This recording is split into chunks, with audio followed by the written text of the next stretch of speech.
Marhaban ya Ramadan.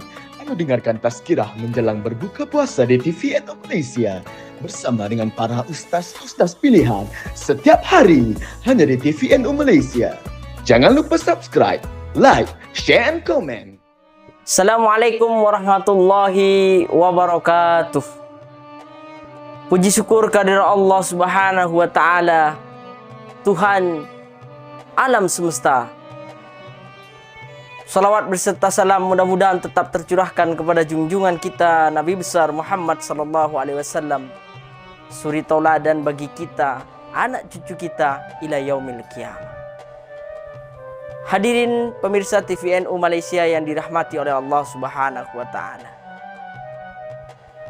Hidup terkadang suka, terkadang duka, terkadang manis, terkadang pula pahit. Itulah fitrahnya hidup yang diberikan oleh Allah Subhanahu wa taala kepada seluruh makhluk, teruntuk manusia yang Allah ciptakan menjadi makhluk yang istimewa, yaitu makhluk yang Allah takdirkan menjadi khalifah di muka bumi, yang Allah wajibkan kepada setiap manusia untuk menjadi khalifah fil ardh. Jikalau kita menghadapi hidup sedikit pahit, apa yang akan kita lakukan? Apakah kita akan bersedih? Apakah kita akan mengeluh? Atau kita menjadi putus asa sehingga kita berpaling dan melupakan Allah Subhanahu wa taala dengan menghujat, bahkan menyalahkan kenapa Allah membuat hidup ini terasa menjadi pahit? Atau sebaliknya, ketika Allah memberikan hidup kita menjadi manis dengan penuh nikmat yang tak terhingga, sehingga nikmat itu melalaikan kita untuk mengingat Allah Subhanahu wa taala? Wallahu a'lam. Jawabannya hanya ada pada diri kita masing-masing. Wahai saudaraku rahimakumullah, Allah Subhanahu wa taala berfirman di dalam Quran surat Al-Baqarah ayat 155. A'udzubillahi minasyaitonirrajim. Bismillahirrahmanirrahim. Walanabluwannakum bisay'im minal khaufi wal ju'i wa naqsim minal amwali wal anfusi wath thamarat wabasyiris sabirin. Dan kami pasti akan menguji kamu dengan sedikit ketakutan, kelaparan, kekurangan harta, jiwa, buah-buahan. Wabasyiris sabirin, dan sampaikanlah kabar gembira kepada orang-orang yang sabar. Wabasyiris sabirin, siapa orang-orang yang sabar itu? Allah menjelaskan di ayat selanjutnya, alladzina idza asabathum musibatun qalu inna lillahi wa inna ilaihi rajiun, yaitu orang-orang yang apabila ditimpa musibah mereka mengucapkan, sesungguhnya kami hanya milik Allah dan sesungguhnya hanya kepada Allah Subhanahu wa taala kita akan kembali. Inna lillahi wa inna ilaihi rajiun menjadi kata-kata, menjadi ucapan yang akan menjadi penolong, bahwa kata ini menjadi bentuk kepasrahan kita kepada Allah, menggantungkan seluruh persoalan hidup kita, beban hidup kita, ujian kita hanya kepada Allah Subhanahu wa taala. Inna lillahi wa inna ilaihi rajiun. Hadirin yang dirahmati oleh Allah Subhanahu wa taala, kata inna lillahi wa inna ilaihi rajiun terkadang hanya digunakan ketika ada orang meninggal saja. Wahai saudaraku, sungguhnya kata-kata ini bisa kita gunakan dan Allah anjurkan kita gunakan ketika kita sedang menghadapi musibah, ujian, ya kan?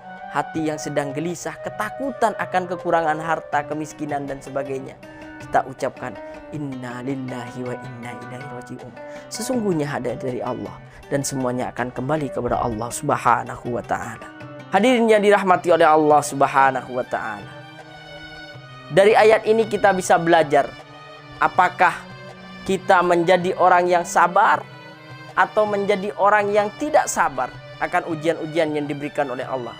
Wahai saudaraku yang dirahmati oleh Allah, tidak ada sedikit pun manusia yang terlepas dari ujian dan pahitnya hidup atau beban hidup yang diberikan oleh Allah, baik itu kita miskin, kaya, susah maupun senang, baik itu rakyat maupun seorang raja atau seorang pemimpin. Terkadang kita melihat orang lain itu lebih baik hidupnya dari kita, tanpa memiliki ujian yang berarti atau ujian yang berat sama seperti ujian kita. Oh, enak menjadi orang ini, tidak seperti saya yang begini, atau saya kok begini, orang itu kok begitu. Ketahuilah bahwasanya tidak ada satupun manusia yang terlepas dari ujian Allah. Hatta kita sendiri pun ketika kita berada dalam keadaan penuh dengan gelimangan harta atau nikmat yang diberikan Allah, ketahuilah kalau kita beriman, orang beriman semakin tinggi imannya, maka semakin tinggi pula ujian. Ibarat pepatah, semakin tinggi pohon itu menjulang, maka terpaan angin akan semakin kencang. Demikianlah hidup. Oleh karena itu, siapapun dari kita ini yang merasa memiliki ujian yang sangat berat, apa yang harus kita lakukan? Tumpahkanlah keberatan dan beratnya ujian itu di ujung sejadah kita untuk memohon pertolongan dan memohon bantuan hanya kepada Allah Subhanahu wa Ta'ala.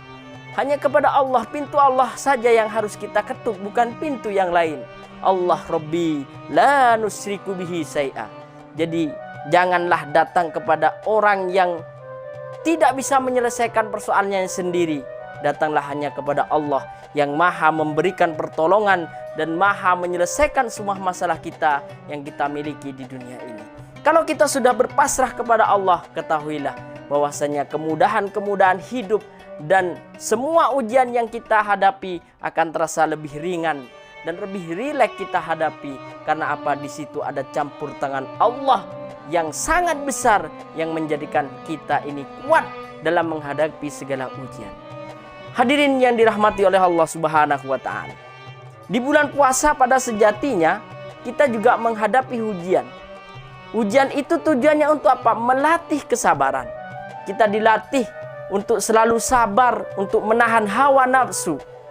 Kita menahan apa yang kita lihat, makanan yang kita lihat, kita tahan agar kita tidak memakan sampai waktu maghrib. Ketika kita haus di tengah hari yang sangat panas, kita menahan dahaga kita hanya untuk menahan kesabaran supaya kita menjadi manusia yang menjalankan perintah Allah untuk menunaikan ibadah puasa. Itulah kesabaran yang kita lakukan selama ini. Sehingga kalau kesabaran-kesabaran di bulan puasa kita lalui, apatah lagi kesabaran-kesabaran yang diberikan oleh Allah Subhanahu wa Ta'ala berupa ujian di kehidupan kita sehari-hari. Tinggal kita memupuk dan merawat kesabaran itu sehingga kita bisa memelihara kesabaran itu menjadi sesuatu yang memuatkan dan menjadikan jiwa kita semakin teguh dan yakin kepada Allah Subhanahu wa Ta'ala. Mudah-mudahan kita dijadikan manusia yang sabar dan dijadikan manusia yang selalu mendapat pertolongan dari Allah Subhanahu wa Ta'ala, diberikan hidayah serta rahmat taufik yang selalu dicurahkan kepada kita dan ahli keluarga kita. Mudah-mudahan apa yang saya sampaikan ini menjadi manfaat dan membawakan berkah bagi kehidupan kita semua. Kurang lebihnya mohon maaf dari saya. Wallahul muwaffiq ila aqwamit thoriq. Assalamualaikum warahmatullahi wabarakatuh. Marhaban ya Ramadan. Anda dengarkan tazkirah menjelang berbuka puasa di TVN Malaysia bersama dengan para ustaz-ustaz pilihan setiap hari hanya di TVN Malaysia. Jangan lupa subscribe, like, share and comment.